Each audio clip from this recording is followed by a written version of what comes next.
بتانے جا رہا ہوں کہ پرائیویٹ شیف کیا ہوتا ہے۔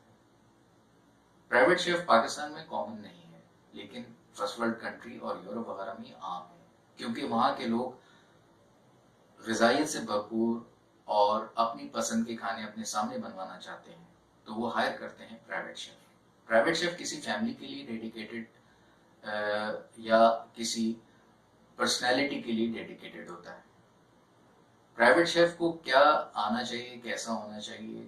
تو پرائیویٹ شیف کو سب سے پہلے تو اسے فوڈ سیفٹی کے بارے میں، گروسری کے بارے میں کہ اسے کیسے پریزرو کیا جائے گا، فوڈ کو کیسے پریزرو کیا جائے گا، اسٹور کیسے کیا جائے گا، اس کا علم ہونا چاہیے۔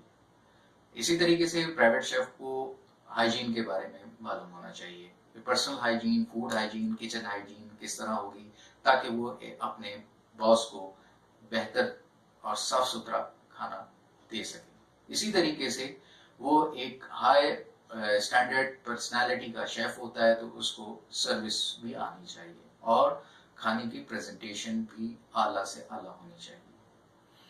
پاکستان میں پرائیویٹ شیف کامن ہوتا جا رہا ہے کیونکہ یہاں پر لوگوں کی ضرورتیں بڑھ رہی ہیں۔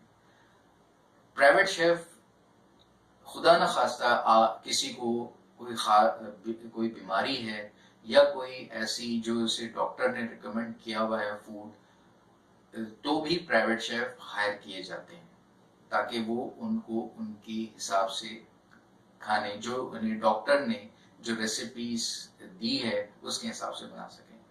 اگر پرائیویٹ شیف کو فوڈ نیوٹریشنس کے بارے میں علم ہے تو وہ اس کی اضافی قابلیت سمجھا جاتا ہے تاکہ وہ اسے غذائیت سے بھرپور کھانا دے سکے، اور یا جو اسے منع کی گئی ہیں چیزیں وہ اس کے کھانے میں نہ ہو۔ تو میں نے کوشش کی ہے کہ میں پرائیویٹ شیف کے بارے میں آپ کو بتا سکوں۔ اگر آپ کو اس سے متعلق کوئی سوالات ہوں تو آپ ضرور مجھ سے پوچھ سکتے ہیں۔ شکریہ۔